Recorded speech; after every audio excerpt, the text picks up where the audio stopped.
Je m'appelle Anne-Marie Châtelet.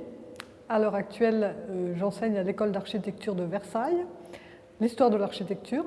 Après avoir eu un cursus qui, grosso modo, s'est déroulé en 2 temps. Un premier temps où j'ai fait des études d'architecture dans cette même école, à l'école d'architecture de Versailles, et un second dans lequel j'ai, après un passage assez rapide en agence d'architecture, j'ai entrepris une thèse d'histoire de l'art sous la direction de François Loyer. Le parcours qui m'a amené à faire de l'histoire de l'architecture, à vrai dire, pour être très sincère, c'est un certain dégoût du travail d'agence où je ne me suis pas du tout retrouvée, et un intérêt pour la compréhension de ce qu'est l'architecture et pour sa diffusion à travers l'écrit, qui est quelque chose que j'aime également bien faire. Dans l'enseignement de l'architecture, je pense que l'histoire doit tenir une place importante essentiellement pour 3 raisons. D'une part parce que c'est la constitution essentielle de la culture de l'architecte, donc sa compréhension du monde dans lequel il s'inscrit et de la façon dont il s'est développé. D'autre part, je pense que ça lui permet de prendre conscience des processus et de la genèse de l'architecture. À y regarder d'un peu plus près, ça lui permet de saisir la façon dont cette architecture est élaborée. Et puis, je pense que dans cette démarche dans laquelle il saisit cette évolution, ça lui permet aussi de prendre conscience des paramètres qui pèsent sur l'architecture. Donc je pense que de tous ces points de vue-là, l'histoire est essentielle à sa connaissance et sa compréhension de l'architecture.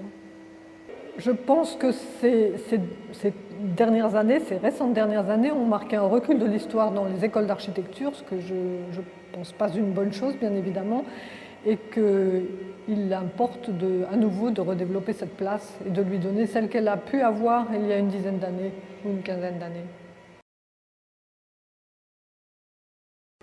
La qualité architecturale existe, j'en suis convaincue. Elle est sans doute assez difficile à définir. Je dirais de manière assez classique qu'on devrait y trouver trois paramètres essentiellement: une qualité esthétique, une qualité d'usage et une qualité constructive. Il y a des architectes, du moins, qui prétendent faire fi de l'histoire. Je pense qu'ils ont une culture assez large pour qu'en réalité, ils n'en fassent pas fi. En particulier, on pourrait donner l'exemple de tous les architectes du mouvement moderne pour lesquels l'histoire n'occupait pas une place essentielle et qui se tournaient beaucoup plus vers des préoccupations sociales. Néanmoins, il est vrai que la culture qu'ils avaient participait de leurs conceptions architecturales. Ma période de prédilection est donc le tournant entre le 19e et le 20e siècle. Et la raison pour laquelle je me suis tournée vers cette période est la suivante. Ce n'est pas une période qui est marquée par des réalisations qui me semblent exceptionnelles, mais c'est une période dans laquelle s'élaborent nombre d'idées qui vont donner naissance aux réalisations exceptionnelles du 20e siècle. Et cet aspect d'un certain nombre d'idées latentes qui se manifestent de façon un peu confuse dans des bâtiments qui ont un statut incertain est quelque chose qui me passionne. Les écoles de plein air, les sanatoriums, c'est les études que je fais à l'heure actuelle et où je trouve des bâtiments très intéressants par des dispositions tout à fait novatrices et un aspect extérieur tout à fait traditionnel. Il est toujours difficile de sélectionner un architecte ou une période. J'aime beaucoup l'architecture baroque dans sa globalité sans avoir de prédilection spécifique pour l'une ou l'autre.